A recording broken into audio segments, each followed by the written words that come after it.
বরমচাঁদ উচ্চ বিদ্যালয় কলেজের অনলাইন ক্লাসে সবাইকে স্বাগতম। আমি সুপ্রিয় পাল, প্রভাষক তথ্য ও যোগাযোগ প্রযুক্তি। আশা করি তোমরা সবাই ভালো আছো। আমরা গত ক্লাসে দ্বিতীয় অধ্যায় শুরু করেছি। আজকে আমরা দ্বিতীয় অধ্যায়ের দ্বিতীয় ক্লাসটা করব। তো চলো আমরা শুরু করে নিই আমাদের দ্বিতীয় ক্লাস। তো দ্বিতীয় ক্লাসে আজকে আমরা কি পড়ব?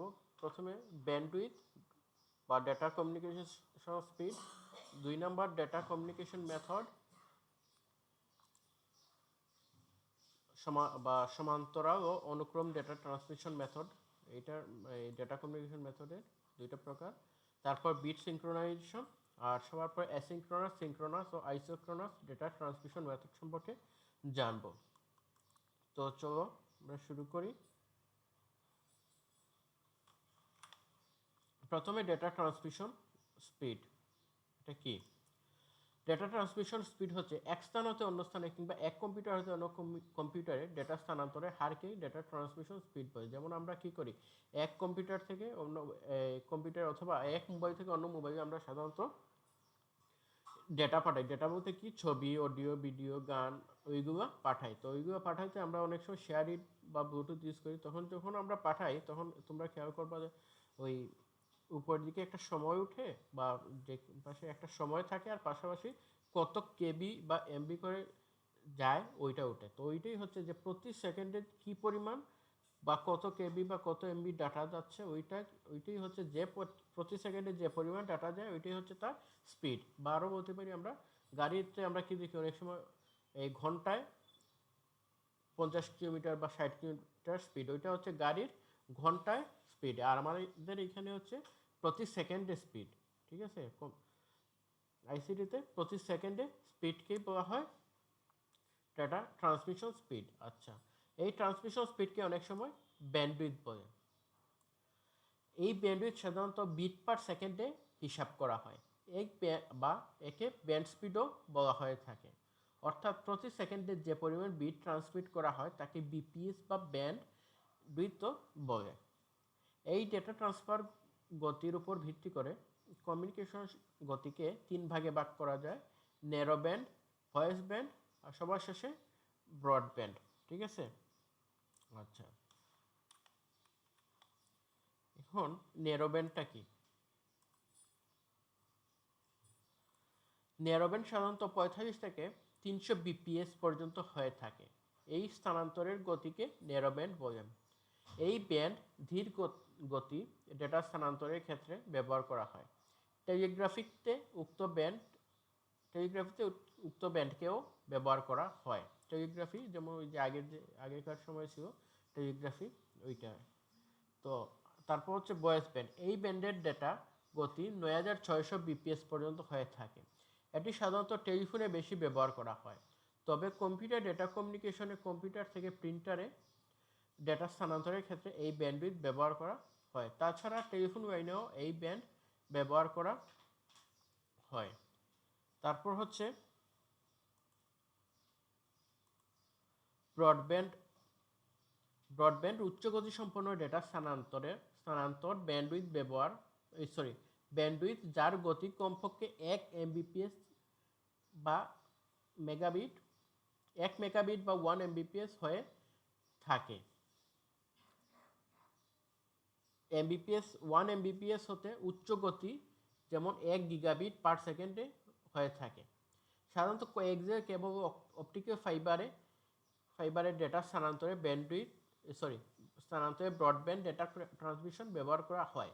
তাছাড়া স্যাটেলাইট কমিউনিকেশন এবং মাইক্রোওয়েভ কমিউনিকেশনে এই ব্যান্ডউইথ ব্যবহার করা হয়। এখন যে আমরা ব্যান্ডউইথ ব্যবহার করি তা প্রায় কাছাকাছি ব্রডব্যান্ডের সমান। আর ভয়েস ব্যান্ডটা সাধারণত আমরা ওই যে মোবাইল ফোনে কথা বলি ওইটা এই ভয়েস ব্যান্ডের মাধ্যমে হয়ে থাকে, বা ভয়েস ব্যান্ডটা রেঞ্জের মধ্যে আমরা ওই কথা বলার কথা বলে থাকি। আচ্ছা, তারপর কি আছে?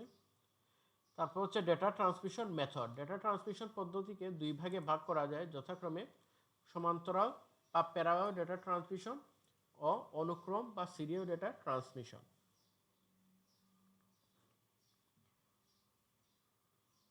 প্যারালাল বা সমান্তরাল ডেটা ট্রান্সমিশন। প্রেরক ও প্রাপকের মধ্যে সমান্তরালভাবে ডেটা চলাচল করে তাকে সমান্তরাল বা প্যারালাল ডেটা ট্রান্সমিশন বলে। যেমন একটি তার বা কেবলের ভেতর দিয়ে 1 বাইট বা 8 বিট পাশাপাশি 8টি পৃথক লাইনের মাধ্যমে আদান প্রদান করতে পারে।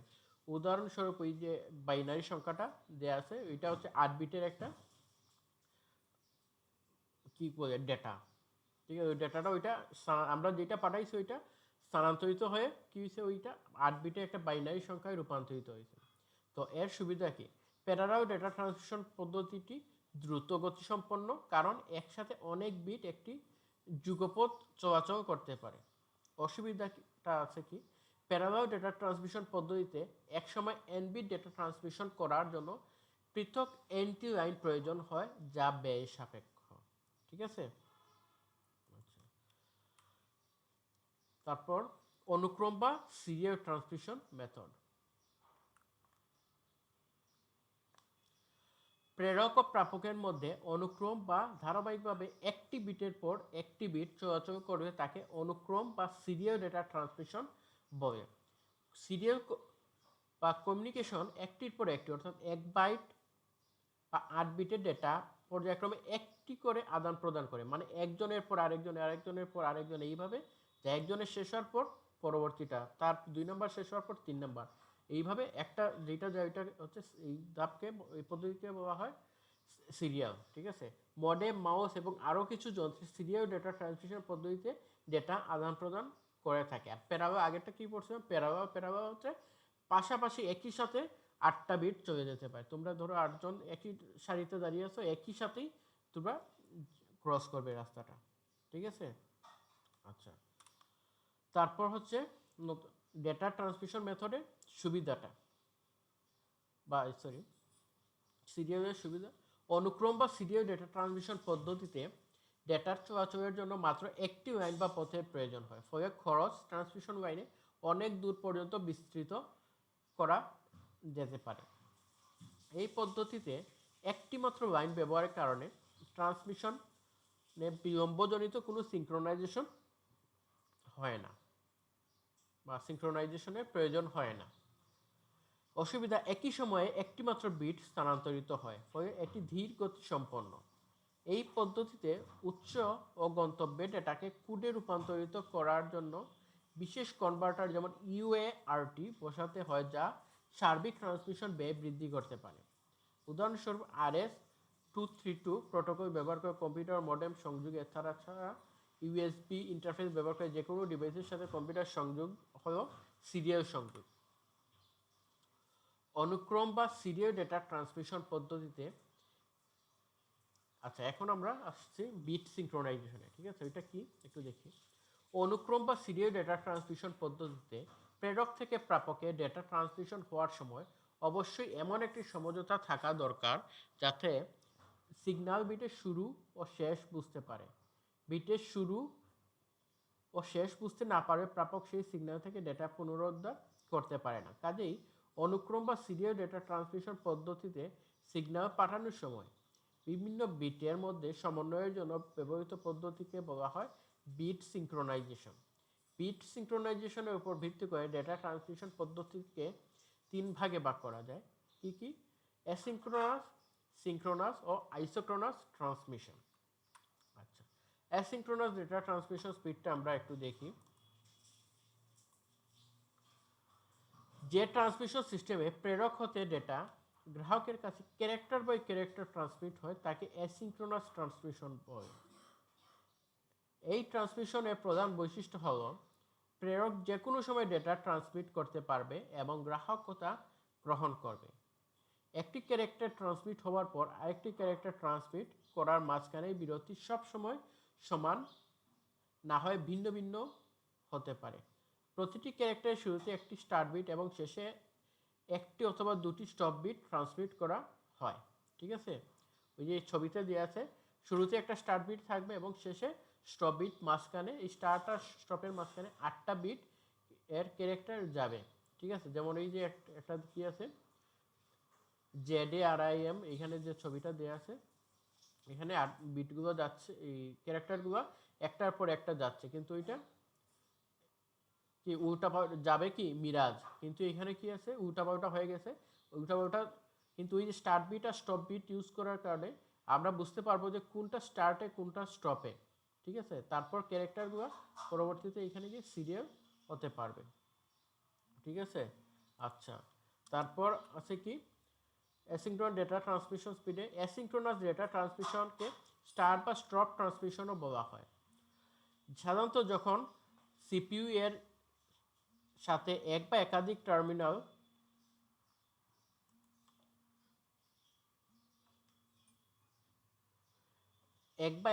টার্মিনাল সংযুক্ত করা হয়, তখন টার্মিনাল থেকে সিপিইউ পর্যন্ত এক ধরনের অর্থাৎ অ্যাসিঙ্ক্রোনাস ট্রান্সমিশন ব্যবস্থা গ্রহণ করা হয়। কেননা যখন একজন অপারেটর কিবোর্ড হতে ডেটা টাইপ করবে, তখন প্রতি অক্ষর চাপার সাথে সাথে কিবোর্ড হতে সিপিইউতে ডেটা স্থানান্তর হবে।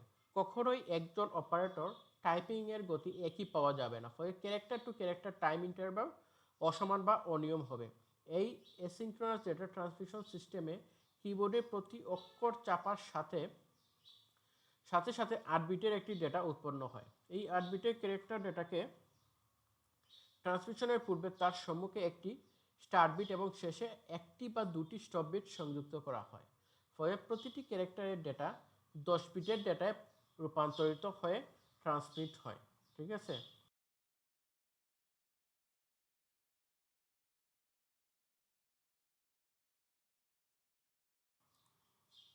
আচ্ছা, এখন আমরা পরবর্তী স্লাইডে যাই। এখানে কি দিয়ে আছে, এটার সুবিধা এবং অসুবিধা।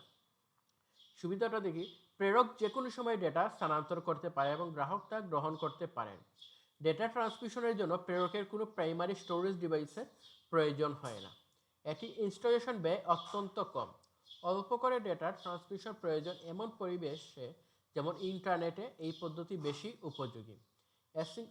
এখন আমরা অ্যাসিঙ্ক্রোনাস ডেটা ট্রান্সমিশনের অসুবিধাটা দেখি। যখন ডেটা স্থানান্তরের কাজ বন্ধ থাকে, তখন ট্রান্সমিশন মাধ্যমটি অকারণে অব্যবহৃত অবস্থায় পড়ে থাকে, যা মাইক্রোওয়েভ বা স্যাটেলাইট মাধ্যমের ক্ষেত্রে অত্যন্ত ব্যয়বহুল। সিঙ্ক্রোনাস ট্রান্সমিশনের তুলনায় এর দক্ষতা কম। ডেটা ট্রান্সমিশনের গতি অপেক্ষাকৃত মন্থর। ঠিক আছে, আচ্ছা, এখন সিঙ্ক্রোনাস ট্রান্সমিশনের কিছু ব্যবহার দেখি, কি কোন কোন ক্ষেত্রে ওইটা সিঙ্ক্রোনাস ট্রান্সমিশনটা ব্যবহার হয়। কোনো কম্পিউটার হতে প্রিন্টারে যখন আমরা প্রিন্ট করি, তখন পাঞ্চ কার্ড রিডার হতে কম্পিউটার হতে কার্ড পাঞ্চারে কিংবা কিবোর্ডে হতে কম্পিউটারে ডেটা স্থানান্তরের ক্ষেত্রে অ্যাসিঙ্ক্রোনাস ডেটা স্থানান্তর বা ট্রান্সমিশন পদ্ধতি ব্যবহার করা হয়। আচ্ছা, এখন সিঙ্ক্রোনাস ডেটা ট্রান্সমিশন কি? সিঙ্ক্রোনাস ডেটা ট্রান্সমিশন ব্যবস্থায় প্রেরক স্টেশনে প্রথমে ডেটাকে কোনো প্রাথমিক স্টোরেজ ডিভাইসে সংরক্ষণ করে নেওয়া হয়। অতঃপর ডেটার ক্যারেক্টার সমূহকে ব্লক, যাকে প্যাকেট বা ফ্রেমও বলা হয়, আকারে ভাগ করে প্রতিবারে একটি করে ব্লক ট্রান্সমিট করে। এইখানে ছবির মাধ্যমে উদাহরণটা দেখানো হয়েছে। তারপর প্রতিটা ব্লকে কমপক্ষে 80 থেকে 132টা ক্যারেক্টার থাকতে পারে। প্রতি দুটি ব্লকের মাঝখানে সময় বিরতি নির্ধারিত হয়ে থাকে এবং প্রতিটি ব্লকের ডেটার শুরুতে 2 বাইটের একটি হেডার ইনফরমেশন এবং শেষে 2 বাইটে একটি ট্রিগার ইনফরমেশন বা সিগন্যাল পাঠানো হয়। 1 বাইটের ফ্ল্যাগ এবং 1 বাইটের কন্ট্রোল ফিল্ড নিয়ে গঠিত এই হেডার সিগন্যাল রিসিভারের ক্লক গতিকে প্রেরকের ক্লক গতির সাথে সিঙ্ক্রোনাইজ করে এবং প্রেরক ও গ্রাহকের চিহ্নিতকরণের সংখ্যা বহন করে থাকে, আর ট্রিগার ব্লকের শেষ বোঝানোর তথ্য বহন করে। তাছাড়া ডেটার মধ্যে কোনো ভুল আছে কিনা তা যাচাই করতে সহায়তা করে থাকে। এর সুবিধাটা একটু দেখি। সিঙ্ক্রোনাস ট্রান্সমিশনের দক্ষতা অ্যাসিঙ্ক্রোনাসের তুলনায় অপেক্ষাকৃত বেশি। অবিরাম ট্রান্সমিশন কাজ চলতে থাকার ফলে ট্রান্সমিশন গতি অপেক্ষাকৃত বেশি। প্রতি ক্যারেক্টারের শুরু ও শেষ, স্টার্ট এবং স্টপ বিটের প্রয়োজন হয় না। প্রতি ক্যারেক্টারের পর টাইম ইন্টারভ্যাল এর প্রয়োজন হয় না। তুলনামূলকভাবে কম সময় লাগে। আচ্ছা, এর অসুবিধাটা একটু দেখি। প্রেরক স্টেশনে একটি প্রাথমিক সংরক্ষণ ডিভাইসের প্রয়োজন হয়। এটি তুলনামূলকভাবে ব্যয়বহুল। ঠিক আছে, এখন সিঙ্ক্রোনাস আর অ্যাসিঙ্ক্রোনাসের পার্থক্যটা একটু ভালোভাবে দেখবা। কি আছে, প্রথমে অ্যাসিঙ্ক্রোনাস, যে ডেটা ট্রান্সমিশন সিস্টেমে প্রেরক হতে ডেটা গ্রাহকে character by character data transmit হয় তাকে অ্যাসিঙ্ক্রোনাস ট্রান্সমিশন বলে। এবং সিঙ্ক্রোনাসে কি দিচ্ছে, যে ডেটা ট্রান্সমিশন ব্যবস্থায় প্রেরক স্টেশনে ডেটা ক্যারেক্টার সমূহকে ব্লক আকারে ভাগ করে প্রতিবারে একটি করে ব্লক ট্রান্সমিট করা হয় তাকে সিঙ্ক্রোনাস ট্রান্সমিশন বলে। 2 অ্যাসিঙ্ক্রোনাস ট্রান্সমিশন ব্যবস্থায় প্রেরক স্টেশনে প্রথমে ডেটাকে কোনো প্রাথমিক স্টোরেজ ডিভাইসে সংরক্ষণ করার প্রয়োজন হয় না। 2 সিঙ্ক্রোনাস ট্রান্সমিশন ব্যবস্থায় প্রেরক স্টেশনে প্রথমে ডেটাকে কোনো প্রাথমিক স্টোরেজ ডিভাইসে সংরক্ষণ করে নেওয়া হয়। 3 এ সিস্টেমে ডেটা ক্যারেক্টার বাই ক্যারেক্টার আকারে ট্রান্সমিট হয়। সিঙ্ক্রোনাসে এ সিস্টেমে ব্লক বাই ব্লক আকারে ডেটা ট্রান্সমিট হয়ে থাকে। 4 এখানে ক্যারেক্টার বাই ক্যারেক্টার ট্রান্সমিট করার মাঝের বিরতি সময় সমান হয় না। সিঙ্ক্রোনাসে প্রতিটি ব্লকের মাঝের বিরতি সমান হয়ে থাকে। এ ধরনের ট্রান্সমিশনের দক্ষতা কম, কিন্তু সিঙ্ক্রোনাস ট্রান্সমিশনে এ ধরনের ট্রান্সমিশনের দক্ষতা বেশি। 6 পুরো ডেটা ট্রান্সমিশন হতে তুলনামূলক সময় বেশি লাগে, কিন্তু সিঙ্ক্রোনাসে তুলনামূলক সময় কম লাগে। 7 এ ট্রান্সমিশন পদ্ধতিতে প্রতিটি ক্যারেক্টারের শুরুতে স্টার্ট বিট ও শেষে স্টপ বিটের প্রয়োজন হয়। সিঙ্ক্রোনাসে এ ট্রান্সমিশন পদ্ধতিতে স্টার্ট ও স্টপ বিটের প্রয়োজন হয় না। এবং এখন আইসোক্রোনাস ডেটা ট্রান্সমিশন আইসোক্রোনাস ট্রান্সমিশনে সিঙ্ক্রোনাস ও অ্যাসিঙ্ক্রোনাসের ট্রান্সমিশনের মিশ্র বৈশিষ্ট্যের পদ্ধতিও বলা যেতে পারে। ডেটা চলাচল এর ব্যান্ডউইথ নিশ্চিত করে প্রেরক ও প্রাপক স্টেশনের মধ্যে ব্লক আকারে কিছু অ্যাসিঙ্ক্রোনাস পদ্ধতিতে ডেটা ট্রান্সমিট বা স্থানান্তর করা হয়। এই পদ্ধতিতে পরপর দুটি ব্লকের মধ্যে বিরতি সুষম বা সর্বনিম্ন রাখা হয়। মাল্টিমিডিয়া ডেটা পাঠানোর জন্য এ পদ্ধতি বেশি ব্যবহৃত হয়। মাল্টিমিডিয়া অ্যাপ্লিকেশনের জন্য সুষম বিট রেট ডেটা আদান প্রদান জরুরি, অন্যথায় মাল্টিমিডিয়া ডেটা ট্রান্সফারে বিলম্ব বা ডিলে তৈরি হবে। এই বিলম্ব বা ডিলে যদি অসম হয়, তাহলে মাল্টিমিডিয়া ডেটা অর্থবহ হবে না বা প্রাপকের কোনো কাজে আসবে না। কাজে সুষম বিট রেট পাওয়ার জন্য আইসোক্রোনাস ডেটা ট্রান্সমিশন পদ্ধতি ব্যবহার করা হয়।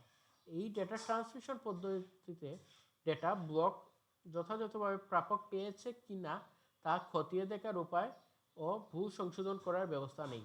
এজন্য সকল ক্ষেত্রে এটি নির্ভরযোগ্য পদ্ধতি নয়। ঠিক আছে, আজকে আমাদের এই দ্বিতীয়টা এতটুকুই ছিল। আশা করি তোমরা বুঝতে পারছো।